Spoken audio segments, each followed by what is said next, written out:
Good to go. Right, to start with, we're going to talk about values of physical education. So we've got intrinsic values of physical education, we've got academic, obviously you're learning about sport in general, you're learning about the body, you're learning about the nutrition side as well. Health, obviously you're active, so you're taking part in physical sport, so you're active, you're looking at fitness as well. Confidence and self-esteem we've got, so obviously makes you feel, doing exercise as well as physical education is going to make you feel better. Physical education can also lead to sport out of school, obviously making you feel better and making friends as well, so you look at your social skills. Extrinsic values, we've got body image, so obviously as fit as you are, or if you really get into a certain sport out of school or going to the gym, your body image, you're going to look better and feel better about yourself. We've got job prospects, so obviously if you study physical education, you want to study sport or whatever at college, at university, you can go on to work inside sport or in physical education. We've also got NHS cost savings as well, so if people buy into physical education at school, you might obviously then go on to take part in sport out of school, which promotes obviously a healthier lifestyle, which the levels of obesity and stuff like that can drop. So just to back a few things up, we've got a quote: alongside health benefits, participation in sport helps develop life skills, with supporting activity during youth being linked to confidence and career success later in life. Matty's going to stay the base of our argument now. I have a dream, ladies and gentlemen, that my 3 children will one day live in a nation where they will not be judged on their sex or gender, but by the content of their physical education and sporting abilities. Women participating in sport generally have less opportunity to advance or excel in their respective sports. Female athletes are generally followed less than their male counterparts. Most female athletes have not received adequate support from television networks, sport executives, promoters and people within their respective communities. In sport, women work just as hard as men, so they deserve the equal opportunities.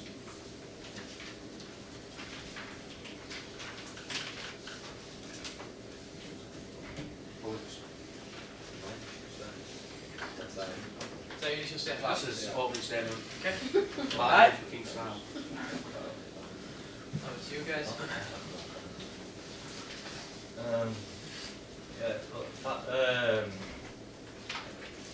Throughout the whole thing, that women do still have opportunities, the fact that it's just they're not taking them, so I don't see the value of giving them more opportunities that they're not going to fully end up taking.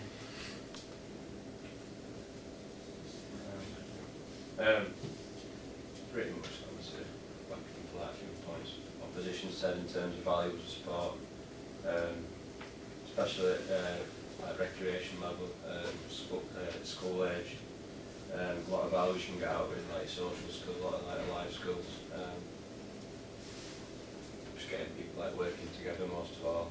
Some people might not tend to sport after school, but they still learn quite a lot of skills in terms of working together in different environments at school. Obviously then some people do take it out of school, so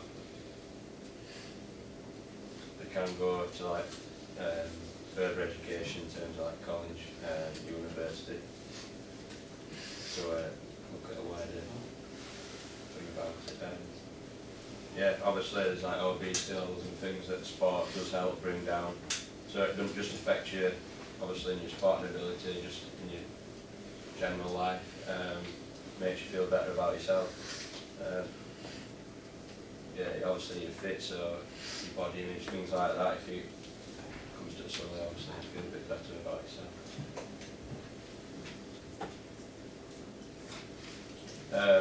For our side of the debate, obviously we're going to be talking about why we feel women don't deserve as much equal opportunities in sport.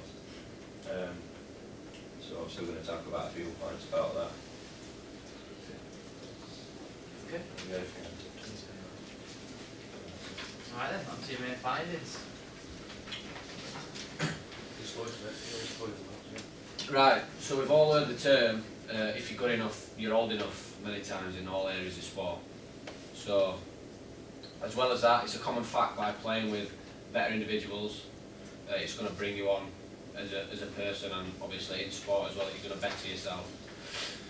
So one of our arguments we've got, therefore, if women at elite level are excelling, obviously at the highest level they can, one of the only ways to improve potentially would be by giving the opportunity to play alongside men whose ability levels may be higher, obviously to better the woman's ability as well. Despite the prolific advancement of women's sport and female athletes and the potential for strong women to be positive role models, the portrayal of these athletes in the media has been subjected to objectification and invisibility compared to male athletes or men's sports. In 2006, the Women's Sport Foundation stated that women athletes are no different from men athletes in the courage, dedication and skill they bring to their sports. It is time that the sporting community takes notice and eradicate discrimination of female athletes. We also found a good quote from a guy called Brown on American View on equality in sport. And he stated that all men are created equal. Our government states that men are all created equal, and it doesn't just mean members of the male gender are equal. This is all mankind, all Americans. We're all human, we're all equal, regardless of race, gender, ethnicity, religion and social status. Women have excelled in sport in so many different ways, and should be held back to live up to their full potential just because they're female. One word, and that's equality.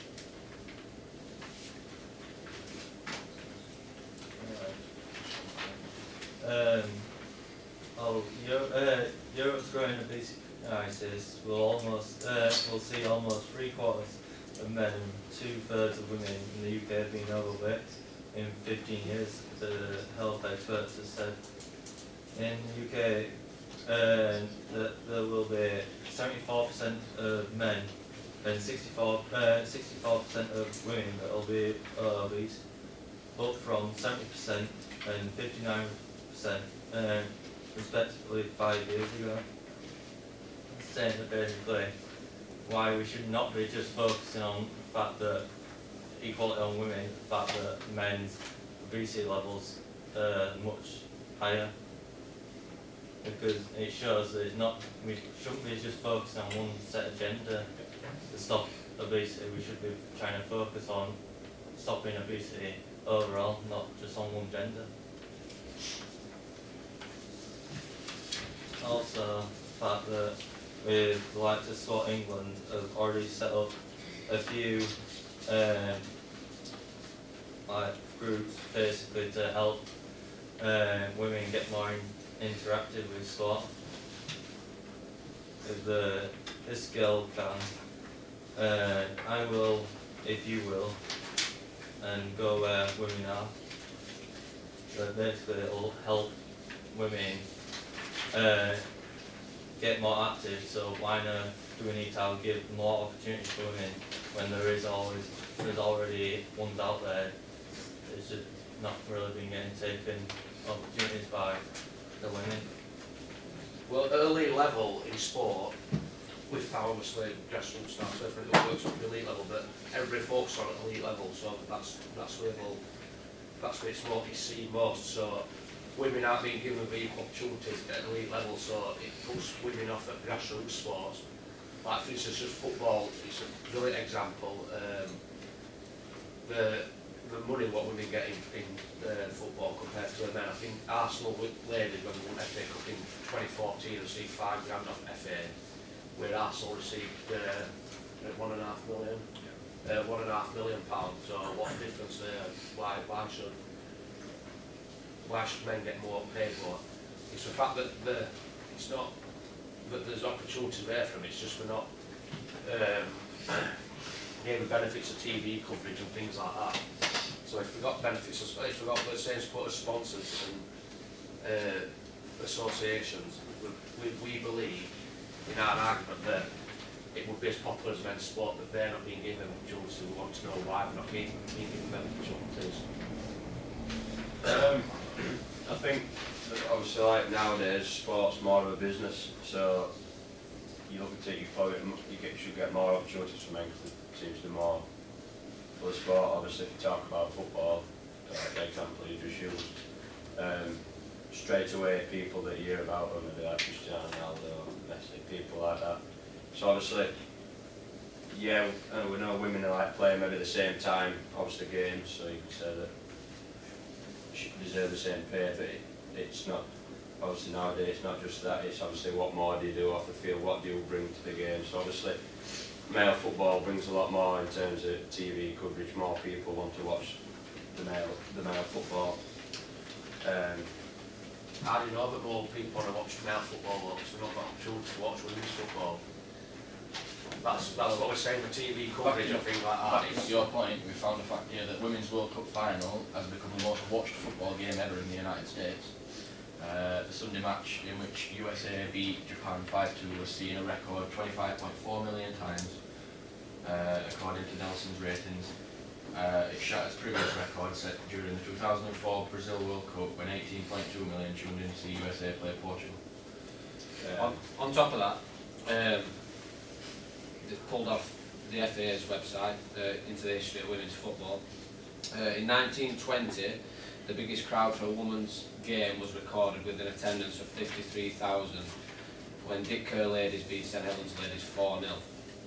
In the same year, 1920, Manchester United men's team average crowd was only 27,777. We've got a stat here from ESPN, which is American. It's on like to do with ratings for like obviously men and women viewers. So the men's TV like average coverage on ESPN was 240,000 like per game. So obviously it's in MLS. But whereas women only averaging around 63,000, so obviously there's another big crowds there, but obviously that shows that a lot more people in terms of probably MLS are more interested in watching the men's game, even though the women are the #1 team in women. I think America are around 27, I think it is. So obviously realistically, if women being #1, they have got like a good opportunity there, but obviously it's showing there that more people, quite a lot more people, like 4 times as many people watch the men's game. But men's games like thrown in the faces, so people know about it more. I could tell you when next women's football match is in Women's Premier League, because I don't know, I never read the paper, we never get the sport government, we never get television coverage, so like we've shown there in 1920, St Helens and Dick Kerr's ladies were getting 55,000 fans a week. And then in 1921 FA just decided to stop it, so I think it was 1921 when they thought women it was unsuitable for females and it ought to be discouraged from to ever play. That continued for 68 years, so it wasn't until I think it was 60s, what was that there, 60s or 80s, wasn't it? No, for 48 years into 60s, so up until 1969, all that time women were discouraged to play football and do other sports because it wasn't apparently suitable for women to do it. Now, in 1920, it was there, no television coverage or anything like that, but it was what people wanted to see. And that's where we think it just proves that it's in the interest of women can draw crowds, same as men do.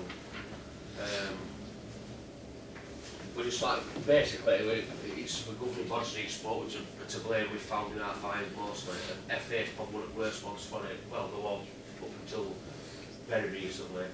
I think we're only in 2012 when we fetched the first female board director on board at FA. So if women aren't getting coverage and the support offered from associations, we want to know why they're not getting it. Well, a stat from UEFA, they did a survey on like men and women's football in 2012. 6.9 million women took part at least once a week in football. There were 1.8 million more men. And then when they broke it down to the age brackets, for 16 to 19, only 3% of women were actually taking part once a week, whereas it was 33% of men. 20 to 24, which is obviously bit older, so people have been playing quite a bit. 1.1% women, 27.3% men. So obviously if women are wanting equal opportunities in well, that's just in football, and obviously higher up for wanting more equal opportunities, and then stats pretty much show that not very many take part, so they're not going to get very many opportunities. If they're wanting more equal opportunities, not just in the football side, but obviously maybe pay, getting on governing bodies, then I think that they need to obviously close the gap a lot. It obviously shows that they're not, putting enough, like, effort in people, not taking part enough. I don't think women are given an equal opportunity from an early age.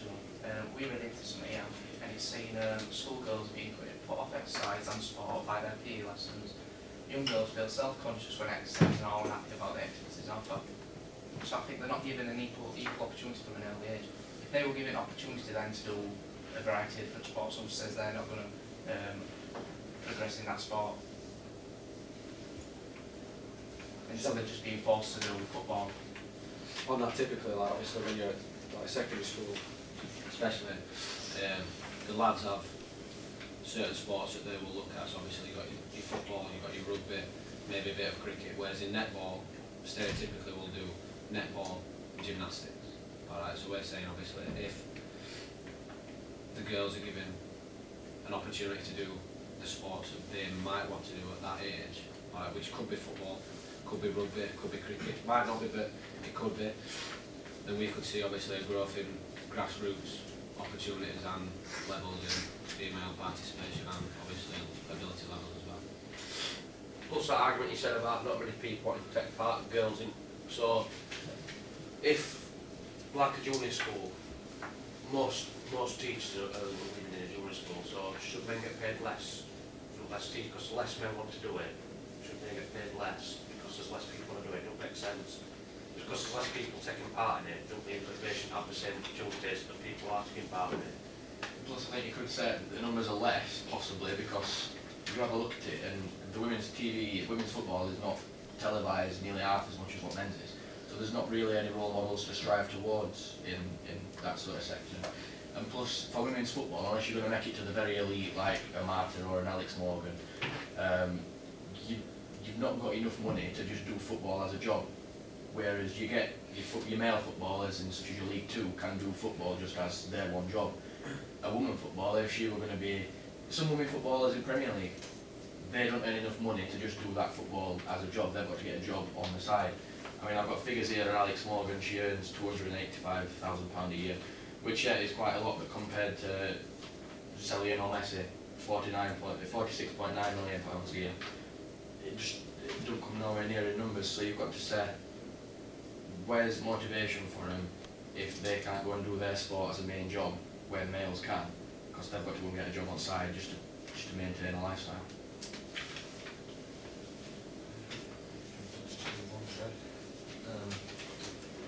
As we said, that basically football these days has now become basically business. The reason probably men are getting paid more is the fact that they will constantly probably go off for like a year or so, like with pregnancy. So they see the women as they can get pregnant as like a liability for them to having a long career. They don't see why they should be able to get paid as much as men, the fact that they'll have to take certain time out. So, is there a reason for the amount they earn being that different? Because Want to start a family. yeah. So everyone's got opportunity to start a family. Plus also, if a sportswoman does have a baby, 4 weeks down the line, we could go and play sport again, get the body back in shape slightly. And the man could go and go paternity leave, do whatever, look after the baby. No difference. Why should man have to go out and why should the man have to go out and earn money? No rule saying it. Why can't he stop at home and look after? It's just women getting stereotyped all the time. Should stop at home, look after kids, do cooking and things like that. Why? That's, you know what I mean? What the argument? Why should the woman stop at home and look after them?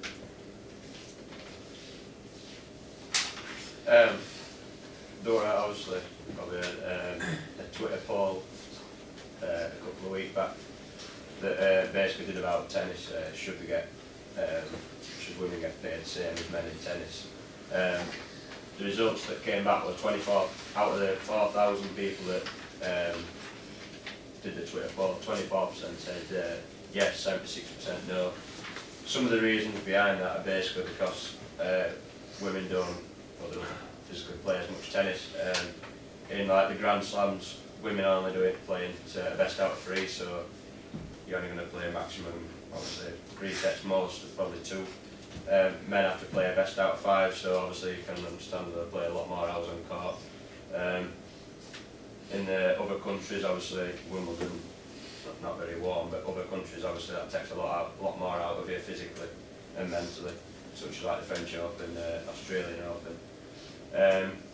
In 2016, 2015, sorry, Djokovic for Wimbledon played a total of 14.39 hours, and Serena Williams, who was the other winner in the women's, she played a total of 9.5 hours.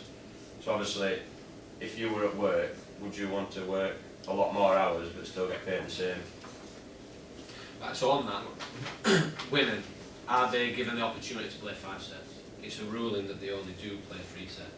So we feel if the women, obviously the money's equal, the prize money's equal. If the women were given the opportunity to play 5 sets, or they had to play 5 sets, they would. So there would be no difference whatsoever in male and female. The only reason why they play 3 sets is because it's a ruling by the governing bodies. Saying that women should play as many as men, so your argument there is actually supporting our argument by you saying that don't play 3, that's because ATP tell them they've got to play 3, they're not allowed to play 5. It's men are like stronger and they can go longer, they don't be going in opportunity, so. Do you want to respond before we move on to questions to that? Respond and then we'll move on. Yeah, when you come down to basically say about equal pay, you only really mentioned football. Yeah, that maybe made a difference, but the fact that it's not just football, that, well, there's a lot more sports that actually give equal pay now that actually never actually did between 1973 and 2004. But like athletics now, they'll be given more pay, so why not? So yeah, to show that basically they've noticed that they're not getting enough money, so it's doing the same thing. So why? Yeah. No. We've got a table here that just shows if James, you can't respond. Good. Right. We went straight on to team exchanges then, so we'll do questions from judges first. Can you go first? What is it, yeah? Yeah. I'll go first. James, what did you mention about? You mentioned something about physical education and participation. What did you say about women?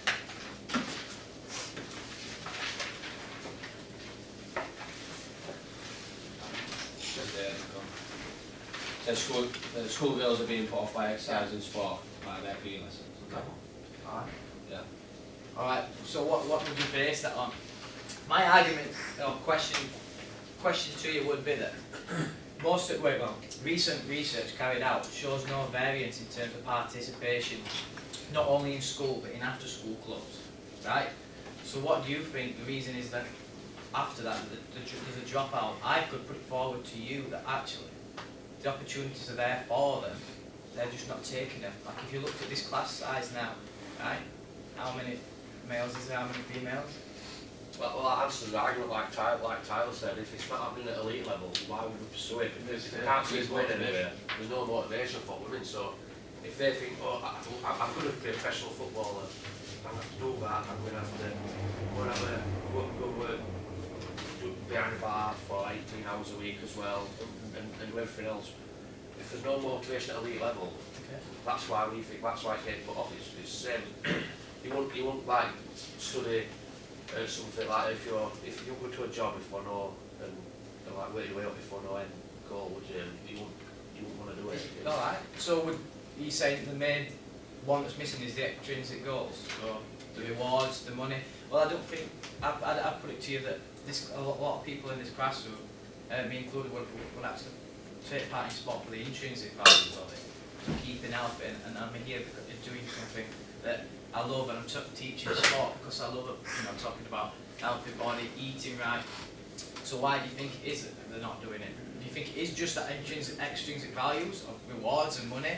Because elite's only, there's only going to be a small percentage going on to elite sport. I think there's a big part of that. I think just because you don't see women going out onto a football field and playing five-a-side with their mates or whatever, that doesn't mean that they're not going to a gym to keep their intrinsic values up. They're not trying to keep fit by going to a gym on a treadmill or Olympic or whatever. That they're just not going playing five-a-side with their mates or rugby down at the park, or I think they're more going to gym from women. And they don't keep, so what Dan's figures, I think it said men are 60% more obese than women, so women are still keeping healthy. So just because not play sport, doesn't mean you're not going to keep healthy and fit. Okay, alright, it's fine. I'll ask this group and then I'll what percentage of females do you think sit on national boards?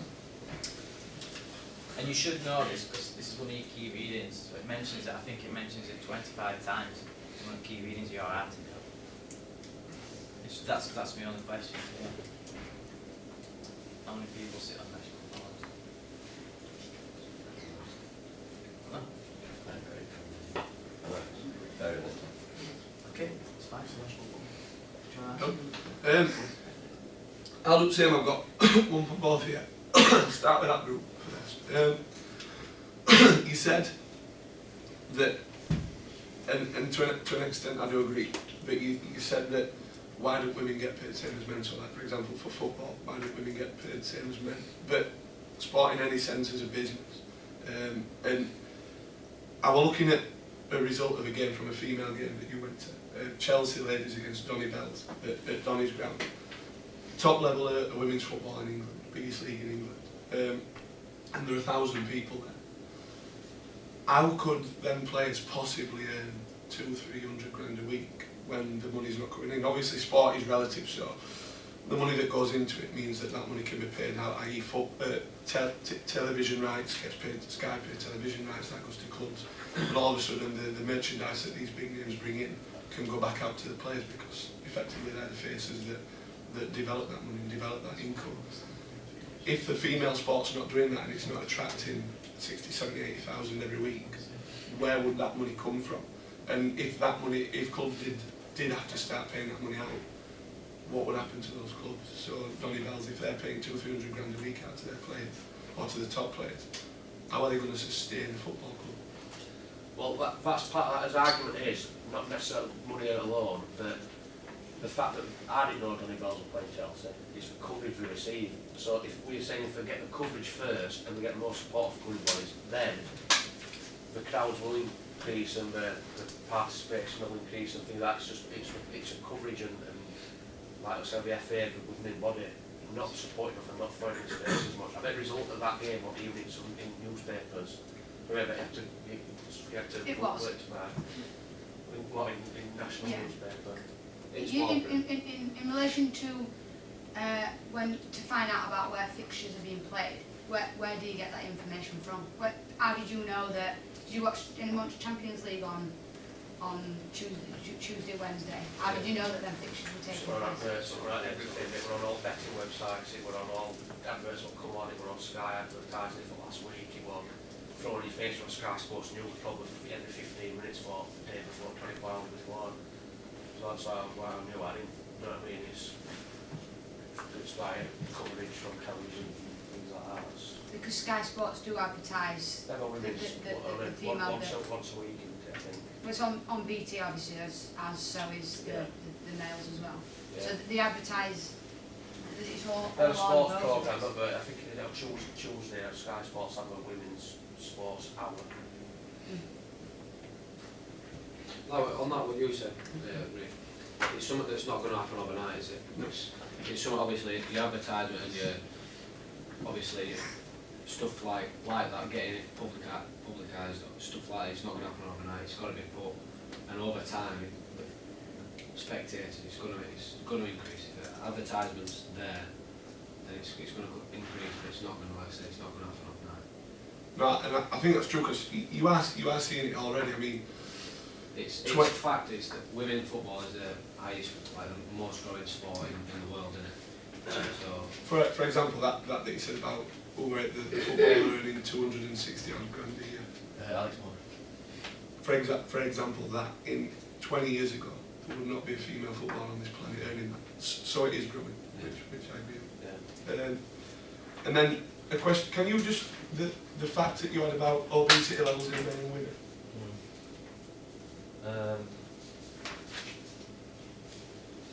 74% of men and 64% of women would be obese compared to 70% and 59% like 5 years ago.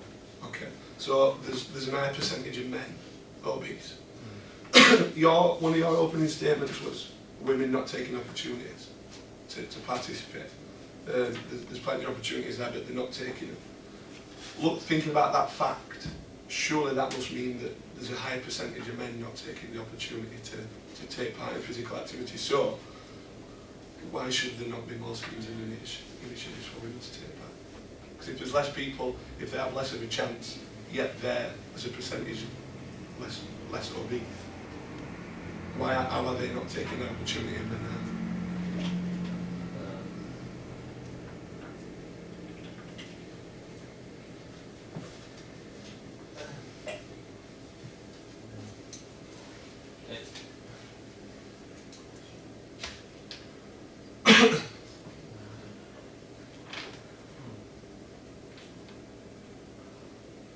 Okay then. Do you want to ask a question? Yeah, first question I'll pass over to this group. I play five-a-side football every Thursday night, and I go to the Power League in Sheffield and play there.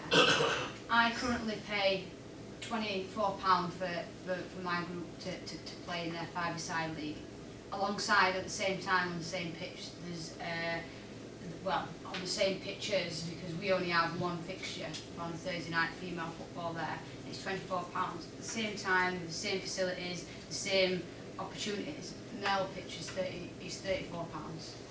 So the opportunities for women to take part is probably advantaged at times to the point where it's cheaper. So if the opportunities are there and it's cheaper and it's advertised more frequently in relation to that for participation than it is for males, but yet there's still there's only one fixture taking place every week. If the opportunities are there, why isn't the participation there? There is opportunities, but what's stopping the participation? I think it just comes back to the same argument again, is that if there's no benefits.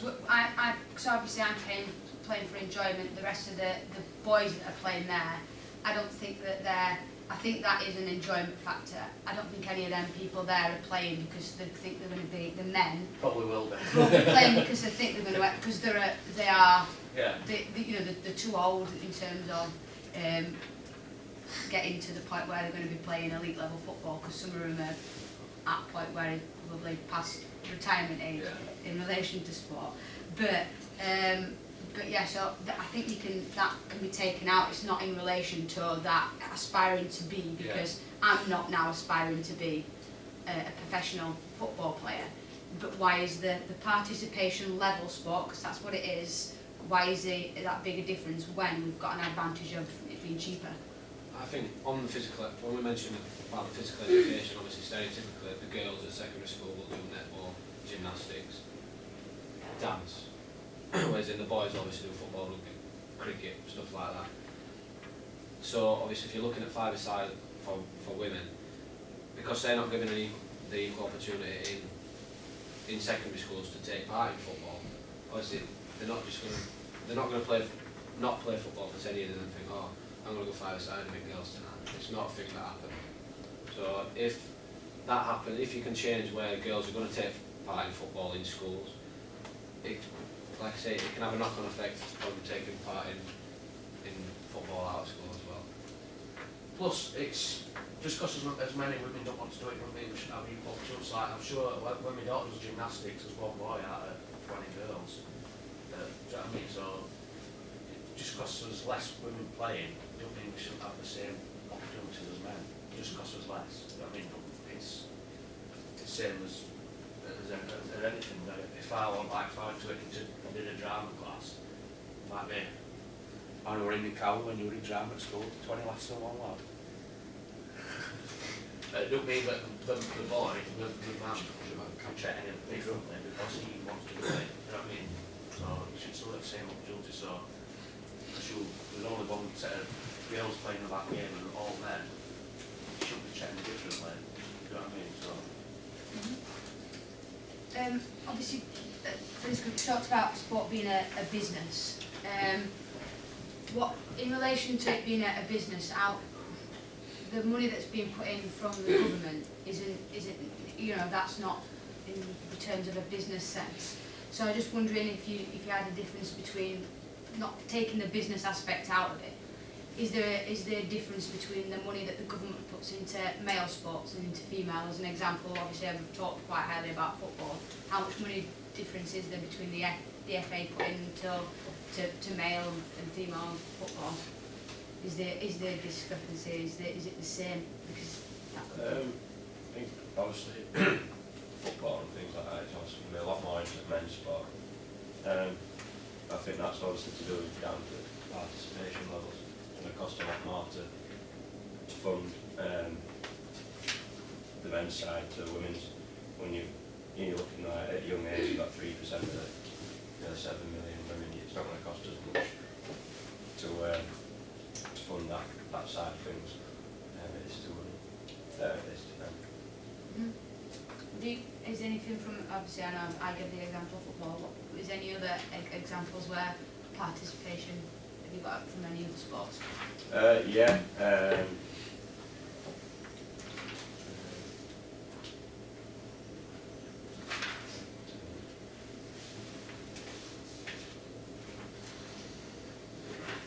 Well, like participating once a month, like we've got men's hockey. Obviously, it's a lot closer in this. Hockey's not as a big a sport as it is like say football and that. Like 86,000 men participating at least once a month. That's in top team sports, whereas women 67,000. So obviously that's just 20,000 lower. So obviously in terms of like say government funding again, you're going to side towards men a little bit more just because there's more funding. There's more people participating at least once a month. Okay, right then we'll have some questions from audience. Everyone wants to ask a question? I know your point about putting it on TV and grow the fan base for women's football, like one of your main points there. But in real world, it could be seen that for a TV broadcaster to put it on telly, they've got to see some beneficial thing for them as well. They've got to make money out of it. They've got to get ratings. So why do you think they're not showing it? Do you think that they're not feeling that they're going to get the ratings? Which is why they're not showing it. Because if they put a women's football match on the same time as a men's football match, because of the fan base men's football has already got it, I think they'd all tune into the men's football match. Yeah, but that's why we've probably got to work together, FA, and put them on at different times. Just the same as like a Premier League game got televised same time as Champions League game. Them rules are being fetched in for television things and things like that. But as we looked to when England played in last World Cup in 2015, the coverage was on BBC 3 and it had 2.5 million viewers. And for that time, I think it was it kicked off at 11 o'clock at night or 10 o'clock at night. The programme BBC One won't get that many viewers. So I've swapped it to BBC One, so it's proven. And then ratings doubled again when it went from BBC 3 to BBC 1, it doubled. So it was proof there that people are interested in watching it. And you just have to put it on at different times to men's game. Just be sensible with it, basically. I think it's another thing, you've got to give it a chance, I think. It's not, like I said, it's not going to happen overnight. If someone's got, obviously it's going to cost so much for them to advertise it, but if a lot of things you're going to take a step back to take a couple of steps forward. So obviously if it's going to cost them a bit of money, but in the long run, potentially it's going to be able, they're going to make money on advertising those sorts of games. Because obviously the viewing's going to go up. The more advertising, the more the viewing's going to go up. So obviously they're going to make a little bit more. They're going to make more money, aren't they? If you look at it in business terms. Back to that point that brings it up as well, with the fact that USA versus Japan women was the most viewed sport in America at the time and was one of the most viewed sports in the world. So it's not like there's not interest there. I did actually find a fact that I've not actually got a note of, that the Women's World Cup was one of the most tweeted about events in the history of sport. So there is interest there, there's just not an outlet to go and watch it. When you look at Olympics as well, obviously all the men's events were sold out, but all the women's events were sold out. So that just shows that a lot of people are just as interested in watching men's sports as they are women's sports. Because, like I say, every event at London Olympics 2012 was sold out, whether it were men's final, women's semi-final, men's semi-final. Okay, you got another question? Anybody? I've got just to this group. I think it was Dan that mentioned something about equal pay, and he said about there being equal pay in other sports, and not just talking about football, like the other sports would be equal. I was just wondering if you had any stats on what sports and what sports person at elite levels get the same amount of pay. In 1993, the athletics basically gave equal pay for men and women. 1995, skating gave equal pay for both male and female. Beach volleyball in 1992 gave it equal pay. Bowls and shooting in 1988. Australian Open in 2001, I'm guessing baseball. US Open, basically baseball, also gave it in 1973. The New York Marathon in 1984 gave equal pay. Then Boston Marathon in 1986 gave equal pay.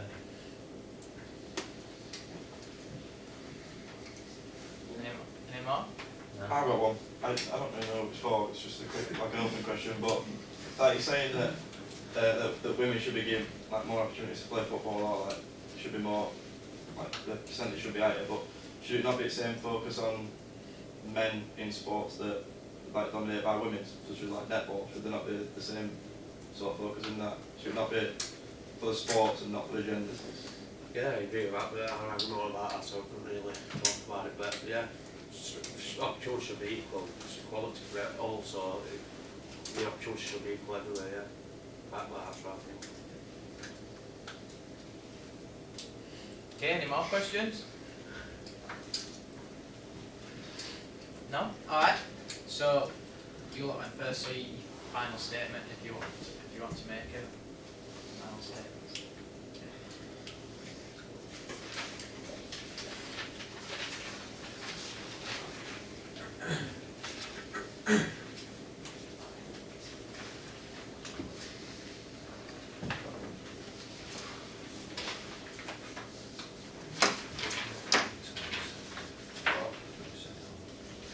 Did it? Yeah, I think if we sell us, we're just going to be repeating ourselves anyway, so. Okay. Final statement? Alright, fine. Will you go outside for a second? I'll come with you. Alright, cheers, you lot. The best thing I've read is off statement, yeah.